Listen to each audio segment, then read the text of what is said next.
বলতে এখন হুল জোহারি এম চালাবন কানা এবং সারহাই এম চালাবন কানা নয় যে আবহাওয়া রেঙ্গেজ দিতাং রাবাং হাতের রহ আবো তেহেন নুত ধরি হ আবো নোডে হুলসে জমালাইরে রাহার বন এসে টাকা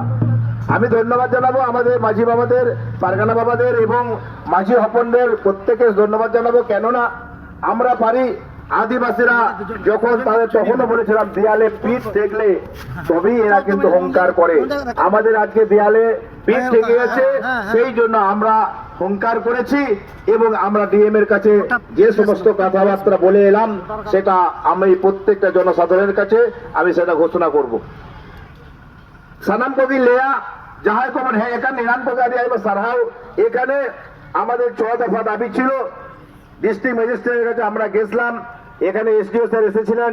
এখানে পুলিশ প্রশাসনরা আছেন আপনারা আমাদের সঙ্গে হাতে হাত মিলিয়েছেন আপনাদেরকে ধন্যবাদ জানাচ্ছি কেননা আমরা আজকে যে দেউচা 14 নম্বর জাতীয় সড়ক অবরুদ্ধ করে রেখেছি কেননা আদিবাসীদের বিভিন্ন রকম ভাবে আমরা ডিএম স্যারকেও বললাম যে আমরা জিপি থেকে পঞ্চায়েত লেভেল থেকে শুরু করে আমরা ব্লক লেভেল অর্থাৎ ব্লক ডেভেলপমেন্ট অফিসারের কাছে সমষ্টি উন্নয়ন আধিকারিকের কাছে পঞ্চায়েত সমিতির সভাপতির কাছে এবং আমরা এসডিও স্যারের কাছে আমরা বিএলআর এর কাছে ডিএলআর এর কাছে এবং এসডিও এর কাছে আমরা বিভিন্ন রকম ভাবে আমরা পেপার ভারত জাগাত মাঝি পারগানা মহল পক্ষ থেকে আমরা সাবমিট করেছিলাম আমাদের সুপ্রিমতি সম পারগানা বাবা নিত্যানন্দ হেমব্রম বিলেত ফেরত ইঞ্জিনিয়ার তার অনুপ্রেরণায় ভারত জাগাত মাঝি পারগানা মহলে আমরা আছি ভারত জাগাত মাঝি পারগানা 1 এবং দ্বিতীয় ভারত জাগাত মাঝি পারগানা মহল কিছু অবৈধ মানুষ আমাদেরকে এখানে খোকাসরণ আছে জেলা পারগানা বাবা এখানে তল্লাট পারগানা বা সিউড়ি তল্লাট পারগানা বাবা লক্ষ্মীরাম বাবু আছেন এবং আরো দুটো তল্লাট পারগানা বাবা বীরভূম এরা আছেন তাদেরকে ধন্যবাদ জানাবো মুলুক পারগানা বাবা পীর পারগানা বাবা মাঝি বাবাদেরকে ধন্যবাদ জানাবো আজকের এই কর্মসূচিতে যোগদান দেওয়ার জন্য এবং আহ্বান করার জন্য আমরা এখানে 6 দফা দাবি দিয়েছিলাম 6 দফা দাবির মধ্যে প্রথম দাবিটা ছিল বীরভূম জেলার সিউড়ি রামপুরহাট বোলপুর এই 3টি সাব ডিভিশনে প্রাথমিক স্তর থেকে উচ্চ প্রাথমিক এবং এইচএস অর্থাৎ হায়ার সেকেন্ডারি পর্যন্ত ছাত্রাবাস সমেত সাঁওতালি ভাষায় পঠন সাঁওতালি ভাষা অলচিকি হরফে পঠন পাঠন চালু করতে হবে সেটা ডিস্ট্রিক্ট ম্যাজিস্ট্রেট এই কথা দিয়েছেন যে হ্যাঁ আমি আপনাদের কথা আমি রাখছি এবং এটা আমরা এই সামনে যে সেশন আছে সেখানে কিছু প্রাইমারি স্কুলে চালু হবে এবং সেটা সাঁওতালি ভাষা অলচিকি হরফে পড়াশোনা চলবে এবং এটাও আমরা বললাম স্যার ও 3টে সাব ডিভিশনে আমাদের ডিমান্ড আছে হোস্টেল কাম আশ্রম বা স্কুল চালু করতে হবে সেটা প্রত্যেকটা সাব ডিভিশনে সেখানে আমাদের ওই সাব ডিভিশনের আন্ডারে যত ব্লক আছে তারা ওখানে পড়াশোনা করবে সেটা উনি বললেন সেটা আমরা করব তবে দ্বিতীয় নাম্বার ছিল মহাবিদ্যালয়গুলিতে সাঁওতালি ভাষায় বিএ এবং এমএ অর্থাৎ মাস্টার ডিগ্রি পড়াশোনা করতে হবে এখানে চালু করতে হবে সেখানে আমরা হায়ার অথরিটি এবং সিএমকে শিক্ষামন্ত্রীকে সেটা জানাবেন সেটা আমাদের ডিস্ট্রিক্ট ম্যাজিস্ট্রেট সেটা কথা দিয়েছেন এবং পাঠাবেন আর আদিবাসীদের জমি ও বাড়ি পাট্টা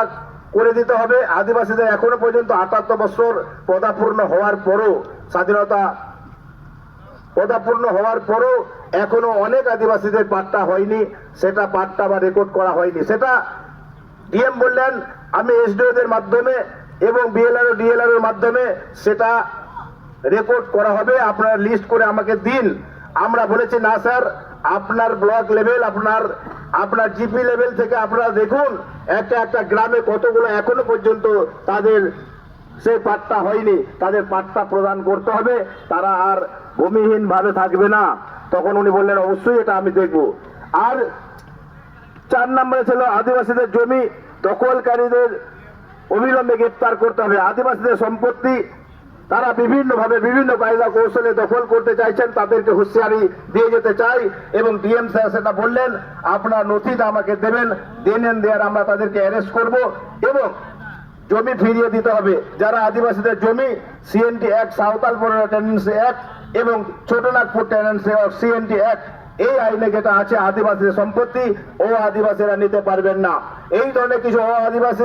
আদিবাসীদের সম্পত্তিকে হরণ করার চেষ্টা করছেন আপনারা সংযত থাকবেন আপনারা হুঁশিয়ারি আপনারা দিয়ে যেতে চাই সেগুলো করবেন না যদি করেন তাহলে ভারত জাগাত মাঝি পারগানা মহল চুপচাপ থাকবে না প্রশাসন চুপচাপ থাকবেন না 5 নম্বরে অবৈধভাবে অবৈধ বালি খাদান ও পাথর খাদান বন্ধ করতে হবে। সেটা বলেছেন অবৈধভাবে কোনো খাদান চলবে না। অবৈধভাবে কিছু খাদান আছে, সেই খাদানগুলো অবিলম্বে বন্ধ করতে হবে এবং ভারত জাকাত মাঝি পারগানা মহল সেটা সতর্ক দৃষ্টিতে দেখছেন এবং সেখানে প্রশাসনকেও আমরা জানিয়েছি, সিভিল প্রশাসন এবং পুলিশ প্রশাসন, যে উনি যথাযথ উনি বললেন আমরা যেমন কিছু অনেকটাই বন্ধ করেছি, বালি খাদানগুলো আমরা বন্ধ করব, যেগুলো হচ্ছে অবৈধভাবে, যেগুলো বৈধ আছে সেগুলো নয়, অবৈধগুলো অটোমেটিক ভাবে বন্ধ করবেন। আর 6 নম্বরে যে সমস্ত আদিবাসীদের আবাস যোজনা থেকে নাম বাদ গিয়েছে তাদের অবিলম্বে বাড়ি দিতে হবে বা ঘর দিতে হবে। সেটা আবাস যোজনা থেকে 2019 বললেন, ডিএম বললেন 2018 সালে সেন্সাসে এটা নাম নথিভুক্ত হয়ে আছে। আমি বললাম স্যার দেখুন, অনেক বছর থেকে এটাই আমরা শুনছি 2018 সাল থেকে একটা সেন্সাস করা হয়েছে, সেই সেন্সাসে যেই গরু এই গভর্নমেন্ট ছিল সেখানে কিন্তু আদিবাসীদেরকেই একমাত্র বঞ্চিত করে রাখছেন, সেটা কিন্তু আমরা মেনে নেব না। আর আপনার স্পেশাল কি আছে সেই স্পেশাল ভাবে আদিবাসীদের নতুন করে আবার আমাদের সেখানে ইনক্লুড করুন বা সংযোগ করুন। এবং ডিএম স্যার সেটা বলেছেন, আপনারা সাব ডিভিশন ভিত্তিক, ব্লক ভিত্তিক, জিপি ভিত্তিক, গ্রাম ভিত্তিক আমাদের ভারত জাকাত মাঝি পারগানা মহল মুলুক, পীর, তল্লাট এবং জেলার মাধ্যমে আমরা ডিএম এর কাছে জমা দেবো এবং এসডিও স্যারের কাছে জমা দেব, এটা উনি বলেছেন। আবন জমায়া। এই জন্য আমার এটাই বলার, এই 6টা ডিমান্ড আমরা দিয়েছি এবং তার সাথে আমরা এটা বলেছি প্রত্যেকটা ব্লকে একটা করে আদিবাসীদের ট্রাইবেলদের যে হুল মঞ্চ আর হচ্ছে কমিউনিটি হল নির্মাণ করে দিতে হবে, সেটা উনি বলেছেন অবশ্যই সেটা আমরা করে দেব। এবং জাহের থান এবং মাঝি থান সংরক্ষণ করতে হবে এবং অ্যাকোয়ার করতে হবে এবং যদি রেকর্ড না থাকে, পাট্টা না থাকে সেটা করতে হবে। উনি বলেছেন আপনারা ইন্ডিকেট করুন, চিহ্নিত করুন, আমি দেনেন সেটা করে দেবেন। এই সমস্ত আশ্বাস স্যার দিয়েছেন এবং এটা আশা করি চালু হবে। আমরা